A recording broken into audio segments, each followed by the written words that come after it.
সম্মানিত উপস্থিতি, এই নতুন বছরে আমাদের জন্য, যেহেতু আমাদের সামনে নতুন বছর আসতেছে, এই নতুন বছরে আমাদের জন্য কিছু করণীয় আমল রয়েছে। নতুন বছরে আমরা কি কি কাজ করব? নতুন বছরে 1 নম্বর করণীয় আমল হচ্ছে তাওবা করা। তাওবা শব্দটি হচ্ছে আরবি, এর বাংলা অর্থ হচ্ছে ফিরে আসা, ক্ষমা চাওয়া, মাফ চাওয়া। তিরমিজি শরীফের বর্ণনায় হাদিস এসেছে, বিশ্বনবী সাল্লাল্লাহু আলাইহি ওয়াসাল্লাম বললেন, কুল্লু ইবনি আদম খাত্তাউন ওয়া খায়রু খাত্তাইনা আত-তাওয়াবুন।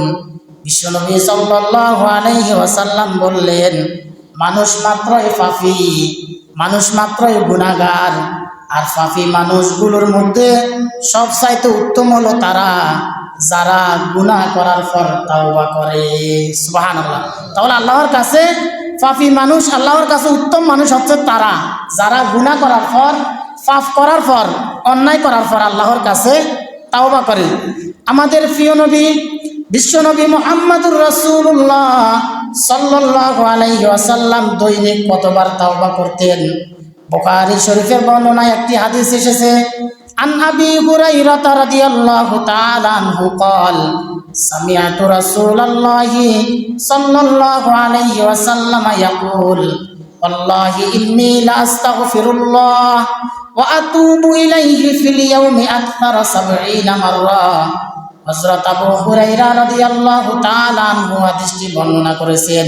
তিনি বললেন, বিশ্বনবী মুহাম্মদুর রাসূলুল্লাহ সাল্লাল্লাহু আলাইহি ওয়াসাল্লামকে বলতে শুনেছি, বিশ্বনবী সাল্লাল্লাহু আলাইহি ওয়াসাল্লাম বললেন, আমি আল্লাহর কসম করে বলছি, আমি নবী প্রত্যেক দিন আল্লাহর কাছে 70 বারের বেশি তাওবা করি। সুবহানাল্লাহ। আবার মুসলিম শরীফের বর্ণনায় হাদিস এসেছে, বিশ্বনবী সাল্লাল্লাহু আলাইহি ওয়াসাল্লাম বললেন, ইয়া আইয়ুহান নাসু তুবু ইলাল্লাহ ফা ইন্নী আতুবু ইলাইহি ফিল ইয়াউমি 100 মাররা। বিশ্বনবী সাল্লাল্লাহু আলাইহি ওয়াসাল্লাম বললেন, হে দুনিয়ার মানুষেরা, তোমরা তাওবা করো, তার কারণ হলো আমি নবী প্রত্যেক দিন আল্লাহর কাছে 100 বারের বেশি তাওবা করি। সুবহানাল্লাহ। তাহলে বুখারী শরীফের বর্ণনায় রাসূল সাল্লাল্লাহু আলাইহি ওয়াসাল্লাম দৈনিক 70 বারের বেশি তাওবা করতেন। আবার মুসলিম শরীফের বর্ণনায় রাসূল সাল্লাল্লাহু আলাইহি ওয়াসাল্লাম দৈনিক 100 বারের বেশি আল্লাহর কাছে তাওবা করতেন। তাহলে আমাদের কতবার তাওবা করা উচিত? আমরা তো দৈনিক কত গুনাহ করি, কত পাপ করি, কত অন্যায় করি, কিন্তু দেখা যায় আমরা তাওবা করার খেয়ালও থাকে না, আমরা তাওবা করতেও চাই না।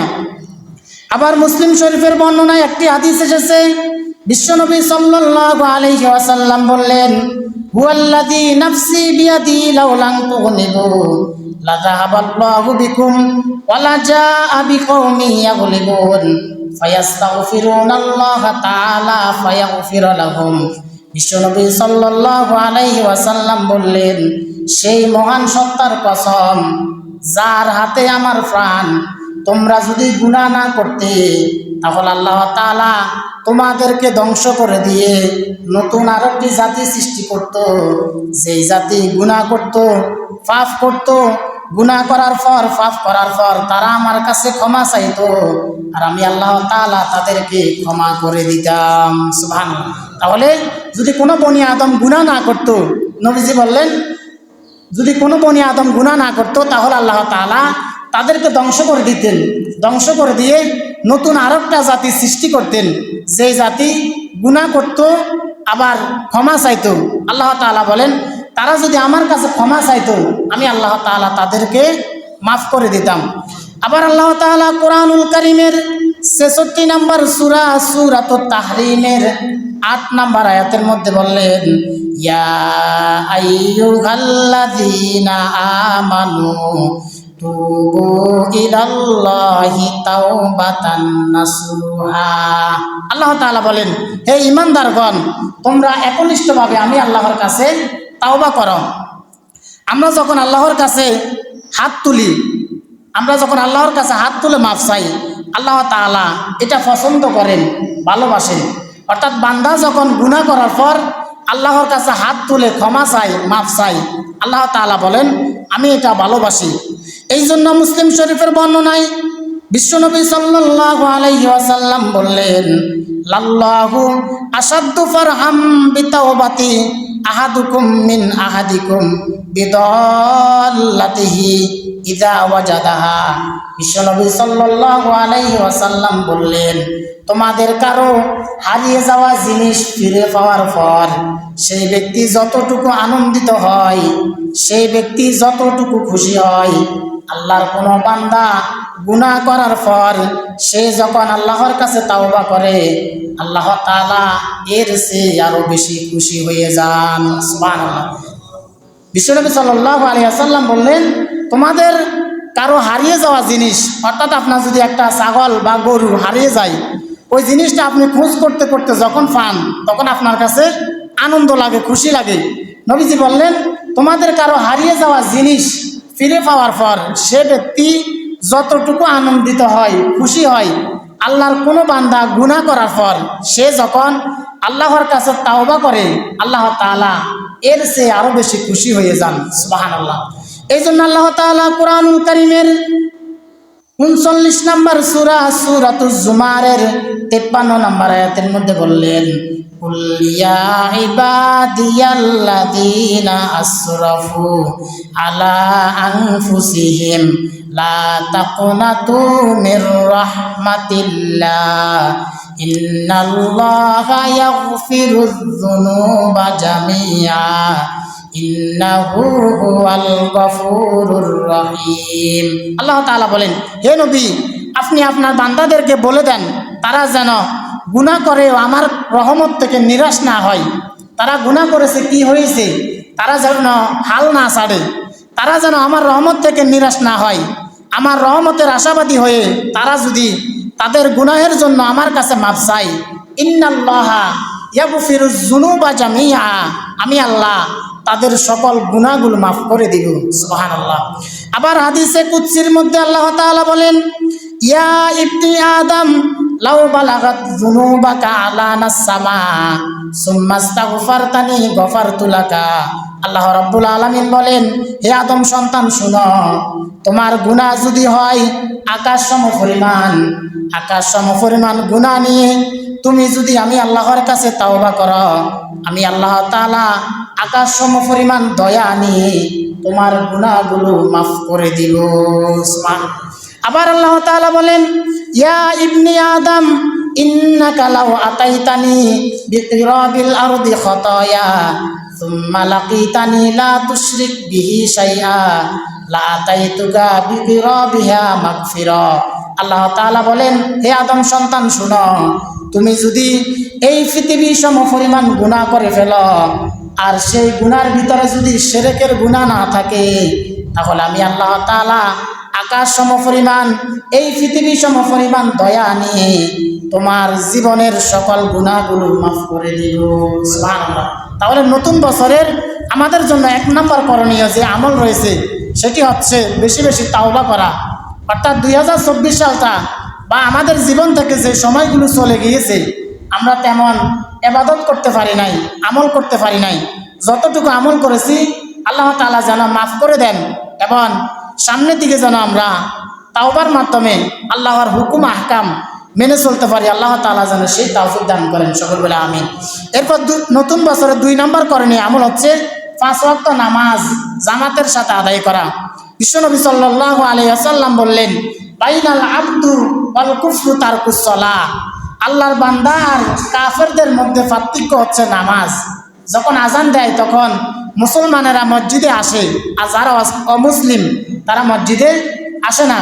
এখন আজান হয়েছে, আপনিও যদি মসজিদে থাকেন, অমুসলিমরা যদি মসজিদে থাকে, তাহলে আপনার মধ্যে আর তাদের মধ্যে পার্থক্য নাই। আবার বিশ্বনবী সাল্লাল্লাহু আলাইহি ওয়াসাল্লাম বললেন, মান তারাকা সলাতা মুতাআম্মিদান ফাকাদ কাফার। যে ব্যক্তি ইচ্ছাকৃতভাবে নামাজ ছেড়ে দিল সে ব্যক্তি যেন কুফরি করে ফেল। নাউজুবিল্লাহ। অর্থাৎ আপনার আজান দিয়েছে, আপনার কোনো কাজ নাই, আপনি ইচ্ছাকৃতভাবে দোকানে খেলা চান বা ইচ্ছাকৃতভাবে আপনি দোকানে আড্ডা দেন। নবীজি বললেন, মান তারাকা সলাতা, যে ব্যক্তি ইচ্ছাকৃতভাবে নামাজ ছেড়ে দেয়, মুতাআম্মিদান ইচ্ছাকৃতভাবে, ফাকাদ কাফার, সে ব্যক্তি যেন কুফরি করে ফেলল, সে ব্যক্তি যেন কাফের হয়ে গেল। নাউজুবিল্লাহ। আবার বিশ্বনবী সাল্লাল্লাহু আলাইহি ওয়াসাল্লাম বললেন, কিয়ামতের দিন তোমাদেরকে যখন উঠানো হবে তখন সর্বপ্রথম তোমাদের কাছ থেকে নামাজের হিসাব নেওয়া হবে। নবীজি বললেন, ইন্না আউয়ালু মা ইউহাসাবু বিহিল আবদু ইয়াউমাল কিয়ামাতি মিন আমালিহি সালাতি। বিশ্বনবী সাল্লাল্লাহু আলাইহি ওয়াসাল্লাম বললেন, কিয়ামতের দিন আল্লাহ তাআলা তার বান্দাদের কাছ থেকে সর্বপ্রথম যে হিসাব নেবেন সেটি হচ্ছে নামাজ। তাফসির ইবনে কাসিরে আল্লামা ইমাম ফখরুদ্দিন রাজি রহমতুল্লাহ আলাইহি এই নামাজের 5 ধরনের নামাজের কথা বলেছেন। তাফসির ইবনে কাসির বলেছেন নামাজই হচ্ছে মোট 5 ধরনের। 1 নম্বর হচ্ছে সাপ্তাহিক নামাজি, যারা শুধুমাত্র জুমাবার আসে, শুক্রবার আসে, জুমার দিন শুধুমাত্র 2 রাকাত পড়ে চলে যায়। আগে 4 রাকাত কবলাল জুমাও পড়ে না, পরে 4 রাকাত বাদাল জুমাও পড়ে না, শুধুমাত্র 2 রাকাত নামাজ পড়ে চলে যায়। এরপর 2 নম্বর বললেন মাসিক নামাজি, যারা শুধুমাত্র রমজান মাস আসলে 1 মাস নামাজ পড়ে, রমজান মাসও যখন চলে যায় তাদের নামাজও চলে যায়। 3 নম্বর বললেন বার্ষিক নামাজি, যারা শুধুমাত্র ঈদে ঈদে নামাজ আসে, রমজানের ঈদে বা কোরবানের ঈদে এই অনুষ্ঠানগুলোতে আসে। 4 নম্বর হচ্ছে সিজনাল নামাজি, যারা শুধুমাত্র শবে কদর বা শবে বরাত বা বিভিন্ন অনুষ্ঠান যখন মসজিদে হয় তখন তারা মসজিদে আসে। 5 নম্বর হচ্ছে জানাজার নামাজি, যারা শুধুমাত্র বিভিন্ন জায়গায় দেখা যায় দূর থেকে জানাজায় আসে, কিন্তু দেখা যায় ওই ওয়াক্ত নামাজ ফরজ নামাজটাও তারা পড়ে না। এখন প্রশ্ন হলো, কোন সকল নামাজিরা সফল? যারা সাপ্তাহিক, যারা মাসিক, যারা বার্ষিক, যারা সিজনাল, যারা জানাজার, তারা সফল নাকি যারা নিয়মিত নামাজি তারা সফল? আল্লাহ রাব্বুল আলামিন বলেন, কদ আফলাহাল মুমিনুন, ওই সকল নামাজিগণ সফল, ওই সকল মুমিনগণ সফল, আল্লাযীনা হুম ফি সলাতিহিম খাশিউন, যারা খুশু খুজুর সাথে নামাজ আদায় করে। অর্থাৎ জুমার নামাজ আদায় করেছে, এরপর তারা আসরের নামাজ আদায় করে, আসরের নামাজ আদায় করেছে, মাগরিবের নামাজ আদায় করে, মাগরিবের নামাজ আদায় করেছে, এশার নামাজ আদায় করে। অর্থাৎ তারা নামাজ সম্পর্কে খুশু খুজুর সাথে ধীর স্থিরভাবে যারা নামাজের খোঁজ খবর রেখে নামাজ আদায় করে। আল্লাহ রাব্বুল আলামিন তাদের ব্যাপারে বললেন, উলাইকা হুমুল ওয়ারিসুন, ওই সকল নামাজিরা সফল। উলাইকা হুমুল ওয়ারিসুন আল্লাযীনা ইয়ারিসুনাল ফিরদাউসা হুম ফিহা খালিদুন। আল্লাহ তাআলা বলেন, যারা নিয়মিত নামাজি, যারা 5 ওয়াক্ত নামাজ আদায় করে, তাদের বাবা মারা যাওয়ার পর সন্তানরা যেরকম তাদের বাবা মার ধন সম্পদের ওয়ারিশ হয়ে যায়, আমার যে সকল মুমিন বান্দারা 5 ওয়াক্ত নামাজ আদায় করবে তারাও আমার জান্নাতের ওয়ারিশ হয়ে যাবে। সুবহানাল্লাহ। অর্থাৎ আপনি যদি 5 ওয়াক্ত নামাজ আদায় করতে পারেন, আপনি যদি নিয়মিত নামাজি হন, আপনি যদি রেগুলার নামাজি হন, আপনার ব্যাপার বলেছে তোমাদের বাবা মা মারা যাওয়ার পর তোমরা যেরকম তোমাদের বাবা মার সম্পদের ওয়ারিশ হয়ে যাও, আল্লাহর কোনো বান্দা যদি 5 ওয়াক্ত নামাজ আদায় করে, যারা দুনিয়াতে খুশু খুজুর সাথে নামাজ আদায় করে, তারাও আল্লাহর জান্নাতের ওয়ারিশ হয়ে যাবে। সুবহানাল্লাহ। আবার বিশ্বনবী সাল্লাল্লাহু আলাইহি ওয়াসাল্লাম বললেন, সাবআতু ইউযিল্লুহুমুল্লাহু ফি যিল্লিহি ইয়াওমা লা যিল্লা ইল্লা যিল্লু। বিশ্বনবী সাল্লাল্লাহু আলাইহি ওয়াসাল্লাম বললেন, 7 শ্রেণীর লোককে আল্লাহ তাআলা আরশের নিচে ছায়া দান করবেন।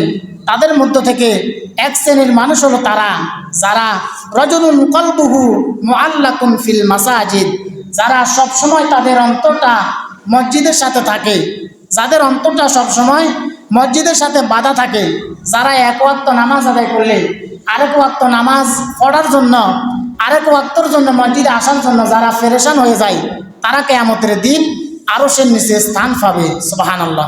তাহলে নতুন বছরের 2 নম্বর করণীয় আমল হচ্ছে 5 ওয়াক্ত নামাজ জামাতের সাথে আদায় করা। বিশ্বনবী সাল্লাল্লাহু আলাইহি ওয়াসাল্লাম বললেন, আফদালুস সালাতি বাদাল ফারিদাতি সালাতুল লাইল, আফদালুস সালাতি বাদাল ফারিদাতি কিয়ামুল লাইল। বিশ্বনবী সাল্লাল্লাহু আলাইহি ওয়াসাল্লাম বললেন, ফরজ ইবাদতের পরে আল্লাহর কাছে সবচেয়ে পছন্দনীয় নামাজ, আল্লাহর কাছে সবচেয়ে শ্রেষ্ঠ নামাজ হচ্ছে তাহাজ্জুদের নামাজ। সুবহানাল্লাহ। আবার বিশ্বনবী সাল্লাল্লাহু আলাইহি ওয়াসাল্লাম বললেন, তোমরা 3টি কাজ করো আর নিরাপদে আল্লাহর জান্নাতে প্রবেশ করো। 1 নম্বর হচ্ছে আফসুস সালাম, সালামের প্রচলন করো। 2 নাম্বার হচ্ছে ওয়াতু আমুত আম, তোমার যদি সামর্থ্য থাকে তাহলে মানুষদেরকে খাওয়াও।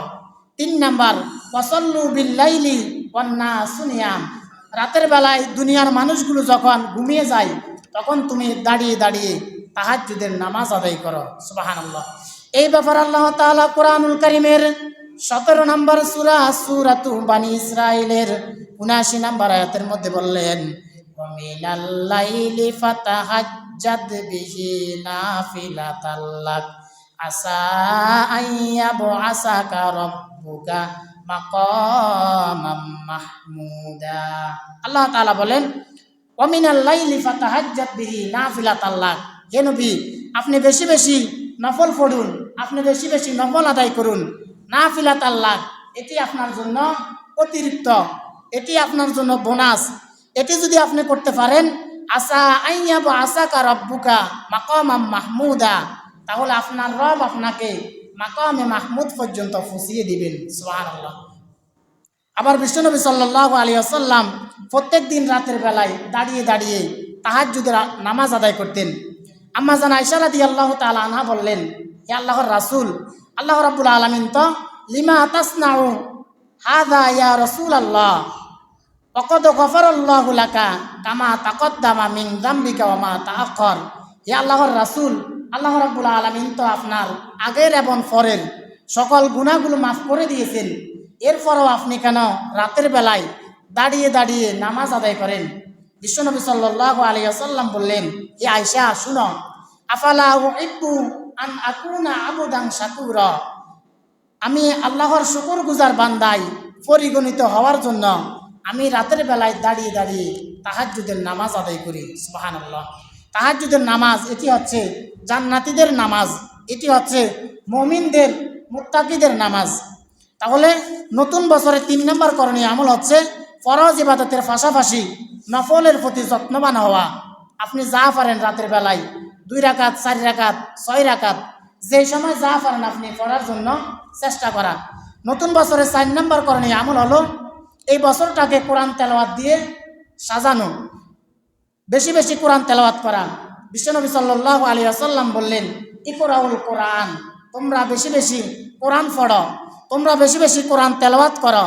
ফাইন্নাহু ইয়াতি ইয়াউমাল কিয়ামাতি শাফিআল লিয়াসহাবি, তার কারণ হলো এই কোরআন কিয়ামতের দিন তার তেলাওয়াতকারীর জন্য আল্লাহর কাছে সুপারিশ করবে। সুবহানাল্লাহ।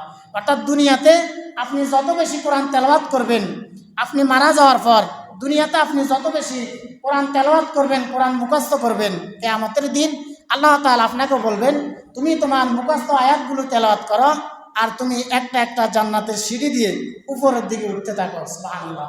বিশ্বনবী সাল্লাল্লাহু আলাইহি ওয়াসাল্লাম বললেন, যারা দুনিয়াতে কোরআন পড়বে না, কোরআন বুঝবে না, কোরআন থেকে যারা মুখ ফিরিয়ে নিয়েছে, তাদের ব্যাপারে আল্লাহ তাআলা কোরআনুল কারীমের 20 নম্বর সূরা সূরাতুত তাহা এর 124, 25 এবং 26 নম্বর আয়াতের মধ্যে বললেন, ওয়ামান আরাদা আন যিকরি ফাইন্না লাহু মাঈশাতান দঙ্কা ওয়া নাহশুরুহু ইয়াউমাল কিয়ামাতি আমা।